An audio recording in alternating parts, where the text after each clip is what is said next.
শীর্ষ ভাই, পুলিশ ভিতরে এসে পড়ল কিন্তু। শীর্ষ আর বাকিরা দেরি করল না, দ্রুত পা চালিয়ে বেরিয়ে গেল ক্লাবের পিছনের দিকের দরজা থেকে। সাকিব আর কাইসারও তাদের দলসহ পালালো শীর্ষের পিছু পিছু। শহরের সবচেয়ে কোলাহলপূর্ণ স্থান, রাস্তাঘাটে যানবাহন এবং মানুষের ছড়াছড়ি, চারিদিকে বড় বড় ভবন ইমারতে ভরপুর। এই ভবনগুলোর মধ্যে 8 তলা একটি ভবনের 5 তলায় আব্দুর রহমান খানের অফিস। আব্দুর রহমান খানের নিজের কেবিনে বসে কথা বলছিল মিস্টার সোহাগের সাথে। আজ আর লোকটার আগের দিনের মতো মিনি স্কার্টে নিজেকে সাজিয়ে আসেনি। আজ সে শার্ট প্যান্ট পরে এসেছে, তবে চোখে মুখে মেকআপের ছাপ স্পষ্ট। কানে কানের দুলও আছে। মিস্টার সোহাগ আব্দুর রহমান খানের সাথে কথা বলতে বলতে হঠাৎ করে বলল, নয়ন কোথায়? ওকে দেখছি না যে। আছে হয়তো আশপাশে কোথাও। সোহাগ উঠে দাঁড়ালো, হাত ঝাঁকিয়ে মেয়েলি সুরে বলল, আমাদের কথা তো প্রায় শেষই আঙ্কেল। আমি তাহলে নয়নের সাথে একটু দেখা করে আসি। হ্যাঁ। আব্দুর রহমান খান কিছু বলবেন সেই সুযোগ আর দিল না সোহাগ। তার আগেই হেলে দুলে সে বেরিয়ে গেল কেবিন থেকে। নয়ন নিজের টেবিলে বসেছিল, কলিগদের সাথে টুকটাক কাজ করছিল। এর মধ্যে তার কর্ণে বজ্রের ন্যায় আঘাত আনল সোহাগের কণ্ঠস্বর। হেই কিউট বয়। নয়ন ধরফরিয়ে উঠল, বুকে থুতু দিয়ে তাকালো সামনের দিকে। সোহাগকে তার দিকে আসতে দেখেই বুকটা কেঁপে উঠল নয়নে। এই প্রাণী আবার তার দিকে ধেয়ে আসছে কেন? আজ তো ভেবেছিল সে বেঁচে যাবে এর হাত থেকে। আব্দুর রহমান খানের সাথে কথাবার্তা সেরে চলে যাবে এই প্রাণী, কিন্তু চলে না গিয়ে এইদিকে আসছে কেন? নয়ন চেয়ার ছেড়ে উঠে দাঁড়ালো তৎক্ষণাৎ। দিশেহারা হয়ে পা বাড়ালো পালানোর জন্য, কিন্তু তার পালানোর আর হলো না। তার আগেই সোহাগ দৌড়ে গিয়ে পথ আগলে দাঁড়ালো তার। জোরে নিঃশ্বাস নিতে নিতে বলল, কোথায় যাচ্ছিলে কিউটি? আমি তোমাকে ডাকছিলাম, শোনোনি? নয়ন এলোমেলো দৃষ্টি ফেলল, জোরপূর্বক হেসে জবাব দিল, আপনি ডাকছিলেন? এই দেখুন, আমি একদম শুনতে পাইনি। আমিও তাই ভেবেছি। তা কোথায় যাচ্ছিলে? নয়ন দাঁতের দাঁত পিষল, বিড়বিড়িয়ে বলল, জাহান্নামে। বিড়বিড়িয়ে কথা বলায় শুনল না সোহাগ। ভুরুকুচকে সে শুধালো, কিছু বললে? নয়ন মেকি হেসে জবাব দিল, ওয়াশরুমে যাচ্ছিলাম। কথাটা বলে সে কোমর ভাঁজ করলো, পেট চেপে পড়ল। একটু বেশি চাপ দিয়েছেন, আপনি বরং চলে যান, আমি ওয়াশরুম হয়ে আসছি। সোহাগ গেলেন না, মিষ্টি হেসে বলল, সমস্যা নেই, তুমি ওয়াশরুম থেকে বের হও, আমি এখানেই দাঁড়াচ্ছি। কথাটা শেষ হতে না হতেই নয়ন চেঁচিয়ে উঠে বলল, আপনি দাঁড়াতে পারবেন না। আকস্মিক নয়নের চেঁচানোতে ভড়কে গেল অফিসের সবাই। গোল গোল চোখে তাকালো তার দিকে। নয়ন নিজেও অপ্রস্তুত হয়ে পড়ল বেশ।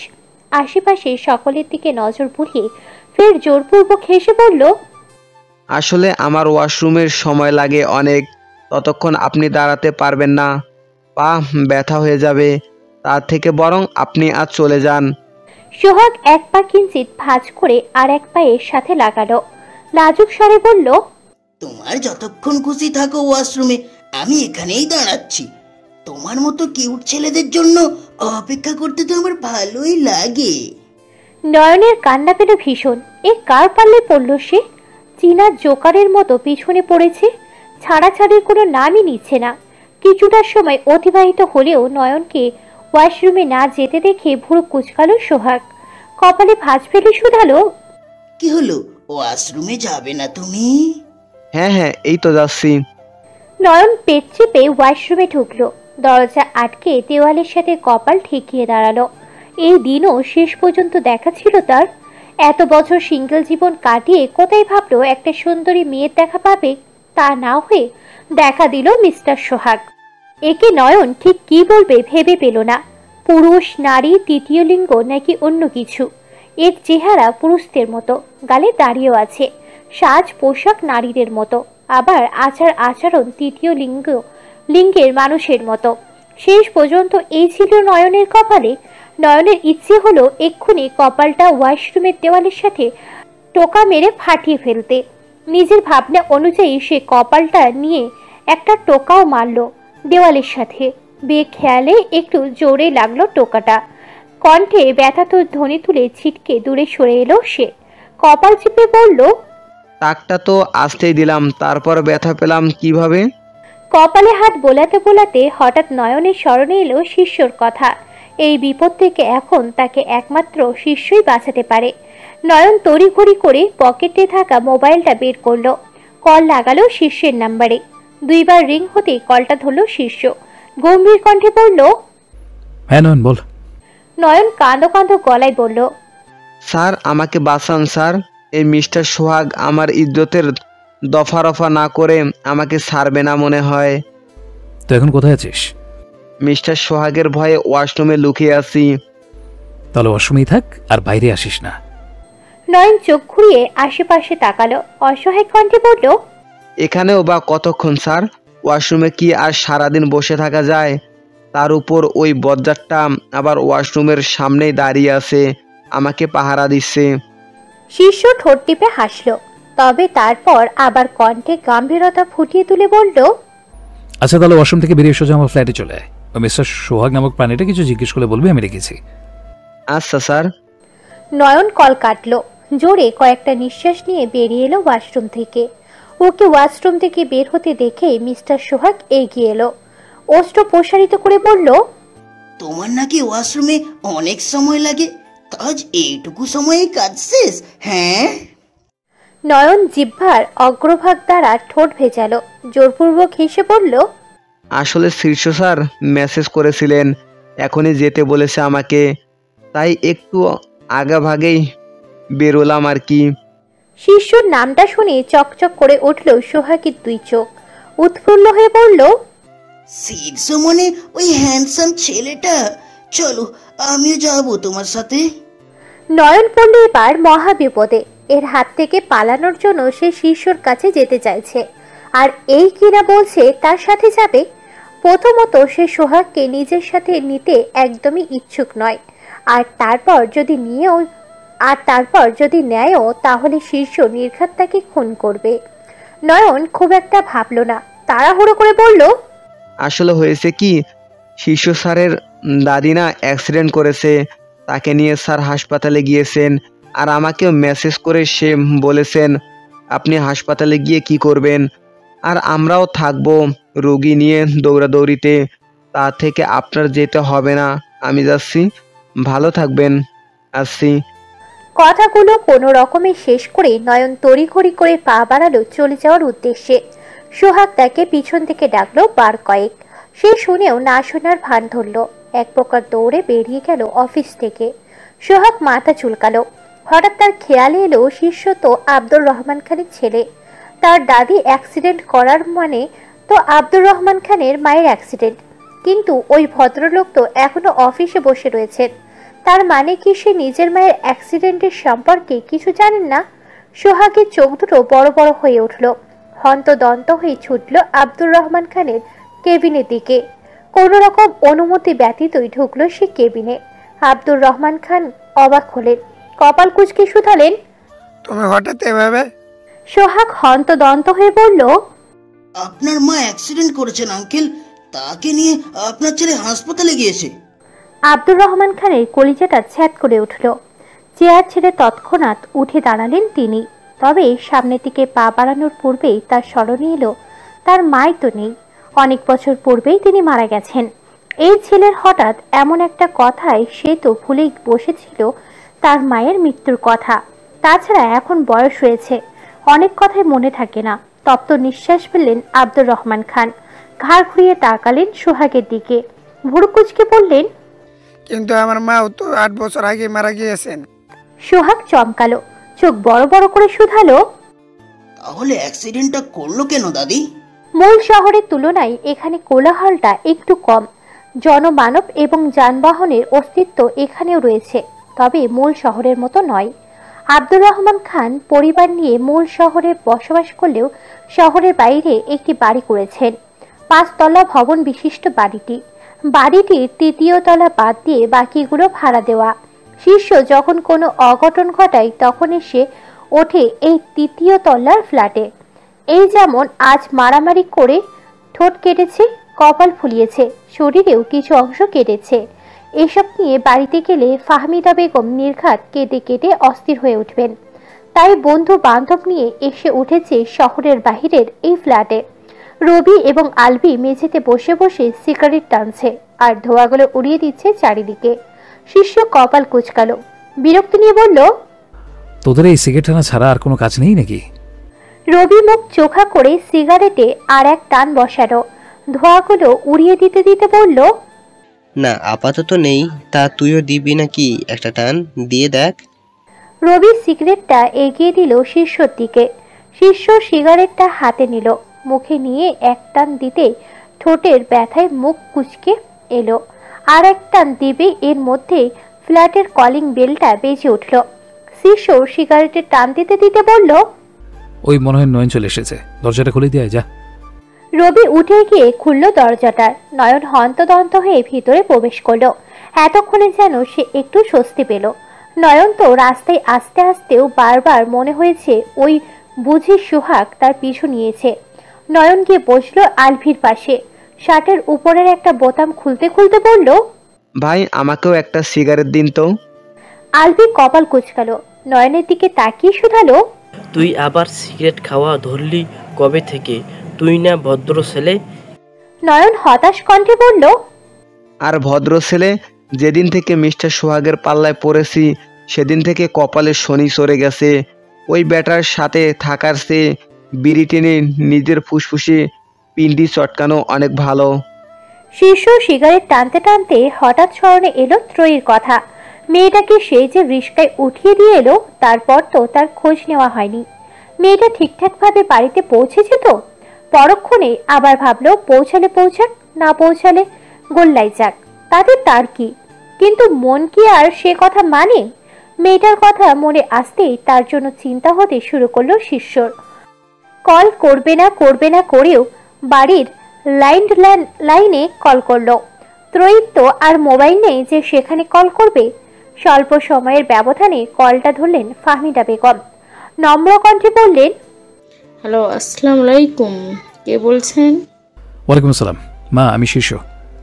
ও শিট, হ্যাঁ বাবা কি বলবি বল। শীর্ষ আর ইতিউতি করলো না, সরাসরি জিজ্ঞাসা করলো, বালের মানে ত্রয়ী বাড়িতে গিয়েছে? ফাহমিদা বেগম কপাল কুঁচকে জবাব দিলেন, না তো, রিমাও তো আসেনি এখনো। ক্রয় ক্লাস রিমার আগেই শেষ হয়েছে নাকি? মানে ক্রয় কি আগে বাড়ি ফেরার কথা ছিল? শিষ্যর কপালে ভাঁজ পড়ল।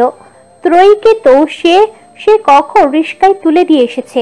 এতক্ষণে বাড়ি গিয়ে খেয়ে গোসল সেরে ঘুমও দেওয়া যায়। তবে কি মেয়েটা বাড়িতে যায়নি? তাহলে গেল কোথায়? আবার কলেজে ফিরে যায়নি তো? শিষ্য কপাল কুঁচকালো, থমথমে কণ্ঠে বলল, রাখছি আমি। কিন্তু ক্রয়ী। ফাহমিদা বেগম আর পুরো কথাটা শেষ করতে পারল না। তার আগেই কলটা কাটলো শিষ্য। মোবাইল ঘেটে কল করলো রিমাকে। ত্রয়ীর তো আর মোবাইল নেই যে তাকে কল করবে। তাই রিমার থেকে জেনে নেওয়া যাক মেয়েটা ফের কলেজে গিয়েছে কিনা। কিন্তু পরপর দুইবার কল করার পরেও রিমা কলটা ধরল না। মেজাজ চলল শিষ্যর। কাজের সময় কাউকে পাওয়া যায় না। এবার একটু বেশি চিন্তা হতে শুরু করলো তার। আজকাল বিশ্বাস করতে আছে কে? ওই রিস্কাওয়ালার লোকটাও তো খারাপ হতে পারে। শিষ্য তো আর তার মনের মধ্যে ঢুকে দেখে আসেনি। একটা মেয়ে মানুষ পেয়ে বাড়িতে পৌঁছে না দিয়ে যদি অন্য কোথাও নিয়ে যায়, ত্রয়ীর কোনো ক্ষতি টতি করে দেয়, তখন কি হবে? মেয়েটাও যে কোনো কিছু বলবে তারও তো পারবে না। সে তো এখানে নতুন। এখানকার পথঘাট বা বাড়ির রাস্তা কোনোটাই তেমন ভালোভাবে চেনে না। রিস্কাওয়ালা যদি তাকে বাড়ির পথে না নিয়ে গিয়ে অন্য কোথাও নিয়ে যায়, তাও তো বুঝতে পারবে না। শিষ্য উদ্বিগ্ন হলো। দৃষ্টিতে উৎকণ্ঠা নিয়ে তাকালো এদিক ওদিক। হঠাৎ কিছু একটা মনে পড়তে সে সোজা হয়ে দাঁড়ালো। রবির দিকে তাকিয়ে শুধালো, তোর ভাই রাকিব আমাদের কলেজে দ্বিতীয় বর্ষে পড়ে না? হ্যাঁ, কিন্তু কেন? ওকে দিয়ে আবার তোর কাজ কি? ওকে তাড়াতাড়ি কল লাগাতো, জিজ্ঞেস কর ও এখনো কলেজে আছে কিনা। রবি কপালে ভাঁজ ফেলে বলল, কেন? এত কথা বলিস না তো, কল করতে বলেছি, কল কর। রবি আর দ্বিরুক্তি করলো না। পকেট থেকে মোবাইল বের করে কল লাগালো ভাইয়াকে। দুইবার রিং হতেই কলটা ধরলো রাকিব।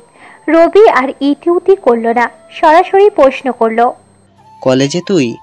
না, কলেজ শেষ হয়েছে একটু আগে, এখন বাড়িতে যাচ্ছি। কেন, কিছু বলবি? রবি মোবাইলটা কানের কাছে ধরে রেখে শীর্ষকে বলল। কলেজ শেষ, বাড়িতে যাচ্ছে এখন। শীর্ষ এগিয়ে এলো, রবির কান থেকে মোবাইলটা টেনে নিয়ে ধরল নিজের কানে, কপালে ভাঁজ ফেলে শুধালো। ত্রয়ী আজ কলেজে গিয়েছিল? কে? নতুন একটা মেয়ে আজই প্রথম কলেজে গিয়েছিল। রাকিব একটু সময় নিয়ে ভাবলো, মাথা চুলকে বলল। নতুন একটা মেয়ে তো আজ ক্লাসে দেখেছি, তবে তার নাম কি তা জানা নেই। নতুন মেয়ে যখন রাকিব আজ ক্লাসে দেখেছে, তবে সেই মেয়েটা ত্রয়ী হওয়ার সম্ভাবনাই বেশি। তাহলে কি মেয়েটা তার আদেশ উপেক্ষা করে আবার কলেজে চলে গিয়েছিল? শীর্ষ কপালটা টান টান করলো, আরেকটু নিশ্চিত হতে জিজ্ঞাসা করলো। মেয়েটা দেখতে কেমন ছিল আর কি রঙের জামা পরেছিল? গোলগাল চেহারা, গায়ের রংটা হলদেটে ফর্সা, লম্বাও মোটামুটি, আর পরনে কেমন লাল লাল একটা জামা ছিল। ওটাকে ঠিক লালও বলা যায় না, তবে রংটার নাম আমি ঠিক নিশ্চিত হয়ে বলতে পারছি না ভাই। রাকিব নিশ্চিন্ত হয়ে জামার রঙের নাম বলতে না পারলেও শীর্ষ নিশ্চিন্ত হয়ে গেল এটাই ত্রয়ী। চোয়াল শক্ত হয়ে এলো তার, ক্রোধে শরীরটা রি করে উঠল। মেয়েটার কত বড় সাহস, তার আদেশ অমান্য করে কলেজে গিয়েছে। শীর্ষ ধপ করে কলটা কাটলো, দাঁতে দাঁত চেপে বলল। অভদ্র মেয়ে মানুষ, এমনিতে সবসময় ভেজা বিড়াল হয়ে ঘুরে বেড়ায়, দেখলে মনে হয় যেন ওকে কেউ কাঁটাটা পর্যন্ত খেতে দেয়নি, আর একটু সুযোগ পেলেই পাখির মতো উড়াউড়ি শুরু করে। থামলো শীর্ষ, ফের কটমট করে বলল। কত বড় সাহস ওর! ও আমার কথা অমান্য করে কলেজে গিয়েছে। যে পা দিয়ে ও কলেজে গিয়েছে সে পাই আজ আমি রাখবো না, কেটে চিড়িয়াখানায় নিয়ে গিয়ে কুমিরকে দিয়ে আসবো। রবি, আলবি এবং নয়ন এতক্ষণ অবাক হয়ে শুনছিল শীর্ষর কথা। এই ত্রয়ীটা আবার কে? আগে কখনো তো এই নামটা শীর্ষর মুখে শোনেনি তারা। আলবি অবাক হয়ে প্রশ্ন করলো, এই আবার কে ভাই? শীর্ষর আগে গজগজ করতে করতে এগিয়ে গেল বিছানার দিকে। শরীরে টি শার্টটা পাল্টে বিছানার উপরে ফেলে রাখা টি শার্টটা জড়ালো গায়ে, শার্টের বোতামগুলো আটকাতে আটকাতে জবাব দিল। তোর নানি। কিন্তু আমার নানি তো। আলভি সম্পূর্ণ কথাটা শেষ করার পূর্বেই গটগট করে ফ্ল্যাট থেকে বেরিয়ে গেল শীর্ষ। ঠাস করে আটকে দিল দরজাটা। কেঁপে উঠল নয়ন, আলভি এবং রবি তিনজনই। নয়নের হাতে সিগারেটটা পড়ে গেল নিচে। আলভি বন্ধ দরজাটার দিকে দৃষ্টি রেখেই অবাক স্বরে বলল, কি হলো ব্যাপারটা? নয়ন তার হাতে থেকে পড়ে যাওয়া সিগারেটটা কুড়িয়ে নিতে নিতে জবাব দিল, আপনার নতুন একটা নানি ডাউনলোড হয়েছে স্যার। নয়নের কথা শেষ হতে না হতেই রবি কপালে ভাঁজ ফেলে বলল, নানি তো পাওয়া হলো, কিন্তু এই নানিটা ঠিক কোন নানার থেকে আমদানি হলো সেটাই আবার ভাবার বিষয়। দুপুরে তপ্ত রৌদ্দুর, সূর্যটা মাথার উপরে নেচে নেচে তার তেজ ছড়িয়ে দিয়ে যাচ্ছে। এই সময়ে হঠাৎ খানবাড়ির কলিং বেলটা বেজে উঠল। ফাহমিদা বেগম রান্নাঘরে রান্নার কাজ করছিলেন। কলিং বেলের শব্দ তার কানে পৌঁছাতে বিরক্ত হলেন। একা হাতে আর কত সামলানো যায়। একটু আগে ত্রয়ী এলো, রান্নার কাজ ছেড়ে দৌড়ে গিয়ে দরজা খুলে দিয়ে এলেন। এখন আবার কে এসেছে কে জানে। দরজাটাও যে একদম খুলে রেখে দেবেন তাও পারা যাচ্ছে না। ইদানিং চোর ডাকাতের উৎপাত বেড়েছে। এই তো সেদিন দুপুরে তাদেরই দুটো বাড়ির পরে এক বাড়িতে ডাকাতি হলো। ঘরের সব তো নিয়েই গেছে, সাথে ঘরের মহিলা দুজনকেও ধারালো অস্ত্র দ্বারা কুপিয়ে রেখে গেছে।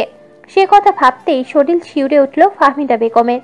না, এবার একজন গৃহকর্মী রাখতেই হবে, এছাড়া আর উপায় নেই। মনের মধ্যে নানান জল্পনা কল্পনা করতে করতে দরজার সামনে এসে দাঁড়ালেন ফাহমিদা বেগম। হাত বাড়িয়ে দরজাটা খুলেই দেখা মিলল ছেলের। তবে তার মুখ পানে ভালোভাবে তাকানোর পূর্বেই শীর্ষ তড়িঘড়ি করে ভিতরে ঢুকলো। কোনো প্রকার বাক্য ব্যয় ব্যতীত লম্বা লম্বা পা ফেলে প্রস্থান করলো মায়ের সম্মুখ থেকে। ফাহমিদা বেগম অবাক হলেন। ছেলের গমন পথের দিকে দৃষ্টি রেখে বললেন, এর আবার কি হলো? তখন কল করে ঠাস করে কেটে দিল, এখন আবার বাড়িতে ঢুকেই ছোটাছুটি শুরু করেছে। ছেলের হঠাৎ এমন আচরণে ফাহমিদা বেগম অবাক হলেও নিজের অবাকতা নিজের মধ্যে দমিয়ে রাখলেন আপাতত। এখনো তার রান্নার অনেক কাজ বাকি। দরজাটা কোনো মতে আটকে দিয়ে তিনি ফের ছুটলেন রান্নাঘরের দিকে। ত্রয়ী কলেজ থেকে ফিরা মাত্রই জামা কাপড় নিয়ে ওয়াশরুমের দিকে পা বাড়িয়েছিল। এর মধ্যেই হঠাৎ সে অনুভব করলো দরজা ঠেলে কেউ দ্রুত গতিতে হানা দিয়েছে তার কক্ষে। মেয়েটা তাকালো সেদিকে। শিষ্যকে চোখে পড়তেই অন্তরাত্মা কেঁপে উঠল তার। ভীত হলো হৃদয়। এই ছেলে হঠাৎ এইভাবে তার কক্ষে কেন? তবে কি এর মধ্যেই শিষ্যর কানে পৌঁছে গেছে সে তার কথা অমান্য করে কলেজে গিয়েছে? ত্রয়ী এলোমেলো দৃষ্টি ফেলল। কিছু বলবে তার পূর্বেই শিষ্য ঝড়ের গতিতে এগিয়ে এলো মেয়েটার দিকে। কিছু বুঝে ওঠার আগে শক্ত হাতে গলা চেপে ধরল তার। দাঁতে দাঁত চেপে বলল, তোকে এত বড় সাহস কে দিয়েছে? তুই আবার কথা অমান্য করে কলেজে গিয়েছিলি কোন সাহসে? ত্রয়ী চমকালো, ফরকালো, গালের ব্যথার অস্থির হয়ে উঠল যেন। শিষ্য সেদিনের মতো এমনভাবে গাল দুটো চেপে ধরেছে মনে হচ্ছে যেন মাংস ভেদ করে গালের ভিতরে দাঁতে ঢুকে যাবে। ফুপিয়ে উঠল মেয়েটা। চোখ ফেটে গড়িয়ে নামলো অশ্রুধারা। শিষ্য তবুও ছাড়ল না তাকে। ত্রয়ী দিশেহারা হলো। কোনো রকম কণ্ঠে ধ্বনি তুলে বলল, গাল ছাড়ুন শিষ্য ভাইয়া, লাগছে আমার ভীষণ। ভাইয়া শব্দটা যেন কলিজায় আঘাত আনলো শিষ্যের। মস্তিষ্ক বিক্ষিপ্ত হয়ে উঠল আরো। এমন কেন হলো জানা নেই তার। জানার খুব একটা চেষ্টাও করলো না এই মুহূর্তে। কটমট করে বলল, কে বললি? ভাইয়া? সাবধান, আমাকে তুই ভাইয়া বলে ডাকবি না। তাহলে কি ডাকবো? চাচা? কিন্তু আপনি তো সম্পর্কে আমার ভাই হন। চাচা হয় আপনার বাবা। শিষ্য হতভম্ব হয়ে ত্রয়ীর গাল ছেড়ে দিল। বিস্মিত হয়ে বলল, শেষ পর্যন্ত চাচা? ছাড়া পেয়ে 2 কদম পিছনের দিকে সরে গেল ত্রয়ী। গালে হাত দিয়ে মিনমিনিয়ে বলল, তাহলে কি বলে ডাকবো? ভাইয়া বলে ডাকতেও তো বারণ করলেন একটু আগে। তাই বলে চাচা ডাকবি? ভাইয়া বাদ দিয়ে চাচা, মামা, দাদা, নানা এইসব সম্বোধনগুলোই তো বাকি থাকে। এগুলো বলেও যদি ডাকতে বারণ করেন তাহলে কি বলে ডাকবো? কিছু একটা বলে ডাকতে তো হবে। যেহেতু আপনি বয়সে আমার বড়, নাম ধরে তো আর ডাকা যাবে না। তোর আমাকে কিচ্ছু বলে ডাকতে হবে না, কিচ্ছু না। ফের যদি কিছু বলে ডাকিস তবে একটু গলা টিপে দেব। আচ্ছা। ত্রয়ী নরম সুর। শিষ্য কপালে ভাঁজ ফেলে শুধালো, কি আচ্ছা? বারবার গাল টিপে দেওয়ার থেকে গলাটা টিপে দেওয়াই তো ভালো। শিষ্যের কপালের ভাঁজ গাঢ় হলো। সন্দিহান কণ্ঠে বলল, তা কিভাবে? আপনি যেভাবে শক্ত করে গাল টিপে ধরেন তাতে আমার গাল লাল হয়ে যায়। গাল তো মুখমণ্ডলেরই একটা অংশ, তাই ঢেকেও তো রাখা যায় না। লাল গাল নিয়ে জনসম্মুখে যেতে আমার লজ্জা লাগে। আর গলা টিপে দিলে গলা লাল হলেও ওড়না দিয়ে ঢেকে রাখা যাবে, কেউ দেখবে না, আমায় লজ্জায়ও পড়তে হবে না। কি অদ্ভুত যুক্তি। নাক মুখ কুচকে এলো শিষ্যে। বিরক্ত নিয়ে বলল, গলা টিপে দেওয়া মানে বুঝিস তুই? আমি বলেছি গলা টিপে দেবো, অর্থাৎ তোকে গলা টিপে মেরে ফেলবো। কই, আপনি তেমন কিছু তো বলেননি। আপনি শুধু বলেছেন গলা টিপে দিবেন, মেরে ফেলবেন তা তো বলেননি। শিষ্যের মেজাজ চটল। এই মেয়েটা কি সত্যি এত বোকা, নাকি বোকা হওয়ার ভান ধরছে? কোনটা? এত বড় হয়েছে অথচ গলা টিপে দেওয়ার মানে বোঝে না। শিষ্য দাঁতে দাঁত পিষে বলল, তুই কি বলদ? গলা টিপে দেওয়া মানে জানিস না এখনো? ত্রয়ী আর চোখে একবার তাকালো শিষ্যর দিকে। নিচু কণ্ঠে বলল, ওটা বলদ হবে না, বৌদি হবে। লিঙ্গ বলেও তো একটা বস্তু আছে। শিষ্য এখানে এসেছিল ত্রয়ীকে শায়েস্তা করতে, তার কথার অবাধ্য হওয়া শাস্তি দিতে। কিন্তু এখানে এসে এই মেয়ের কথা শুনে এখন মনে হচ্ছে এর মাথায় একটা আঘাত করে এর মাথা ফাটিয়ে দিতে, নয়তো নিজের মাথায়। শিষ্যের ভিতরে বিরক্তির রেশ বাড়ল, সাথে রাগও লাগছে ভীষণ। এ কোন মেয়ের পাল্লায় পড়ল সে? একটা মানুষ এতটা বোকা হয় কিভাবে? শিষ্যের আর ইচ্ছে হলো না ত্রয়ীর সম্মুখে দাঁড়িয়ে থাকতে। এখানে সে আর যতই দাঁড়িয়ে থাকবে ততই মেজাজ বিগড়াবে। রাগে গজগজ করতে করতে কক্ষ থেকে বেরিয়ে গেল শিষ্য। যাওয়ার আগে আবার শাসিয়ে বলে গেল, তোকে আমি পরে দেখে নেব বালির বস্তা। শিষ্য কক্ষ থেকে বের হতেই তড়িঘড়ি করে দরজাটা আটকে দিল ত্রয়ী। এতক্ষণে যেন একটু স্বস্তি পেল মেয়েটা। যাক, অবশেষে আপদ বিদায় হয়েছে। সে ভীতু হতে পারে, কিন্তু বোকা নয়। এই কয়েকদিনে লোকটাকে তার ভালোভাবে চেনা হয়ে গেছে। লোকটা যখন অগ্নি রূপ নিয়ে কক্ষে ঢুকেছিল তখনই সে বুঝে নিয়েছিল কিছু একটা করবে। হয়তো তার অবাধ্য হওয়ার জন্য শাস্তি দেবে ত্রয়ীকে। তাই তো কথার মার প্যাচে ফেলে গলা ঘোল খাইয়ে কক্ষ থেকে বের করে দিল শিষ্যকে। যাক, এতক্ষণে অন্তত একটু শান্তি মিলেছে।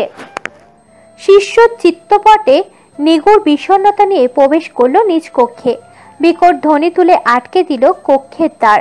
ফ্ল্যাট থেকে যে ক্রোধে সে বয়ে নিয়ে এসেছিল তা এই মুহূর্তে পরিণত হয়েছে বিরক্তকর এক অনুভূতিতে। শিষ্য এসেছিল ত্রয়ীকে তার কথার অবাধ্য হওয়ায় শাস্তি দিতে, অথচ এখানে এসে কি এক ভাই ভাই ডাক নিয়ে চেতে উঠল।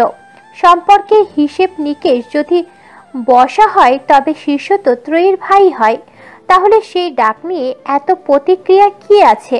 নিজে এতক্ষণ এই ডাক নিয়ে ক্রোধে প্রকাশ করে এখন নিজেই এই হেতু খুঁজে পাচ্ছে না শিষ্য।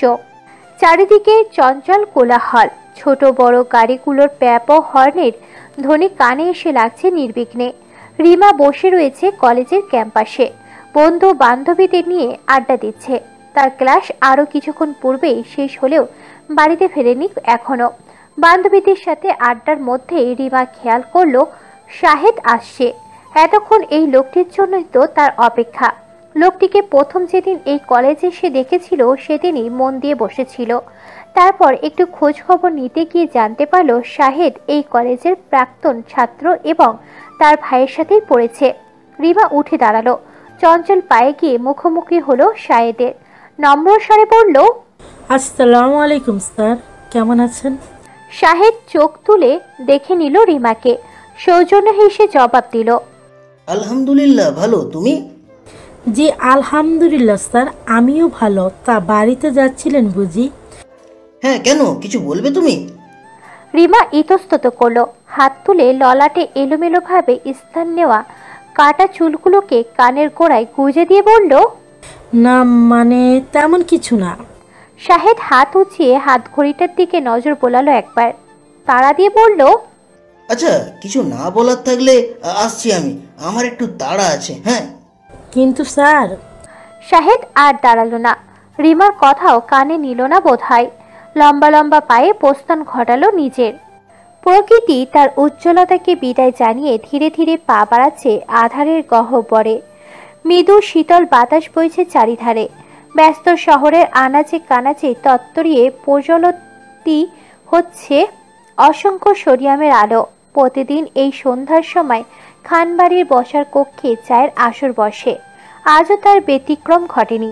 আব্দুর রহমান খান, রিমা, পর্ণা ত্রয়ী সবাই বসার কক্ষে বসে চা পান করছিলেন। শুধু নেই শিষ্য। এই সময়ে বেশিরভাগই সে বাড়িতে থাকে না, তবে আজ আছে। ফাহমিদা বেগম রান্নাঘর থেকে এক মগ কফি হাতে এলেন বসার কক্ষে। মগটা পর্ণার দিকে বাড়িয়ে দিয়ে বললেন, এটা শিষ্যকে দিয়ে আই তো। পর্ণা তৎক্ষণাৎ চটপটে কণ্ঠে জবাব দিল, আমি পারবো না, তুমি গিয়ে দিয়ে এসো। তা পারবি কেন? সর্বক্ষণ আমাকে না খাটালে তো তোদের হয় না। বাপ ভাই বোন সব কোটা মিলে আমায় হাড় মাংস জ্বালিয়ে না খেলে তো তোদের শান্তি হবে না। ফাহমিদা বেগম নিগুড়ো রোষ নিয়ে পর্ণাকে বকতে বকতে কফির মগটা এগিয়ে দিলেন ত্রয়ীর দিকে। গলার স্বর কিছুটা নরম করে বললেন, তুমি একটু যাও তো মা, শিষ্যকে কফিটা দিয়ে এসো। চা খেতে খেতে হঠাৎ বিষম খেলো ত্রয়ী। কোনো মতে নিজেকে সামলে নিয়ে বলল, আমি? হ্যাঁ, দেখছই তো কন্যাটা একদম কথা শুনছে না। তুমি একটু দিয়ে এসো মা। ত্রয়ী ঢোক গিলল। এখন ওই ভয়ঙ্কর লোকটার কক্ষে যেতে হবে তাকে? এমনি সে ভয় পায় ওই লোকটাকে, তার উপর আজ আবার তার কথার অবাধ্য হয়ে কলেজে ক্লাস করেছে। দুপুরে তো সেই বিষয়ে শাস্তি দিতে তার উপর চড়াও হয়েছিল শিষ্য। তারপর কোনো মতে কথার জালে ফাঁসিয়ে ত্রয়ী বেঁচেছে, কিন্তু এখন বাঁচবে কিভাবে? এখন তো আরও নিজে যেচে বাঘের গুহায় যাচ্ছে। শিষ্য তাকে পেলেই না খপ করে খাটটা চেপে ধরে ভেঙে দেয় কে জানে। ফাহমিদা বেগমের মুখের উপর যে না বলবে তাও তো সম্ভব নয়। নিজের পরিবার পরিজন সহ হারিয়ে যখন নিঃস্ব হয়ে পড়েছিল, সে তখন এই মানুষগুলো তাকে আশ্রয় দিয়েছিল, ভালোবাসা দিয়েছিল। যেখানে তার নিজের চাচারা তাকে বোঝা মনে করে ছুঁড়ে ফেলে দিয়েছে, নিজেদের সাথে নিতে অস্বীকার করেছিল, সেখানে এই মানুষগুলোই তার পাশে দাঁড়িয়েছে। সেই হিসাবে এই মানুষগুলোর প্রতিটা কাজে সাহায্য করা তার কর্তব্য। তপ্ত নিঃশ্বাস ফেলেও ত্রয়ী ফাহমিদা বেগমের হাত থেকে কফির মগটা হাতে নিয়ে পা বাড়ালো সামনের দিকে। বন্ধ দ্বার। ত্রয়ী দাঁড়িয়ে রয়েছে সেই দ্বারের অভিমুখে। দ্বারের আঘাত করবে নাকি গলা বাড়িয়ে ডাকবে, ভিতরে ভয়ঙ্কর মানবকে সে নিয়ে দ্বিধায় জর্জরিত তার চিত্রপট। যদি ডাকেই তবে কি বলে ডাকবে? দুপুরে তো শিষ্য তাকে শাসিয়ে বলে এসেছিল কিছু না বলে ডাকতে। এখন কিছু না বললে আবার কাউকে ডাকবে কিভাবে? কিছু একটা বলে তো সম্বোধন করতে হবে। এদিকে কফি ঠান্ডা হয়ে যাচ্ছে। ত্রয়ী আর ভাবল না, হাত উঁচিয়ে আঘাত করলো বন্ধ দ্বারে। প্রায় সাথে সাথে ভিতর থেকে গম্ভীর কণ্ঠ ভেসে এলো।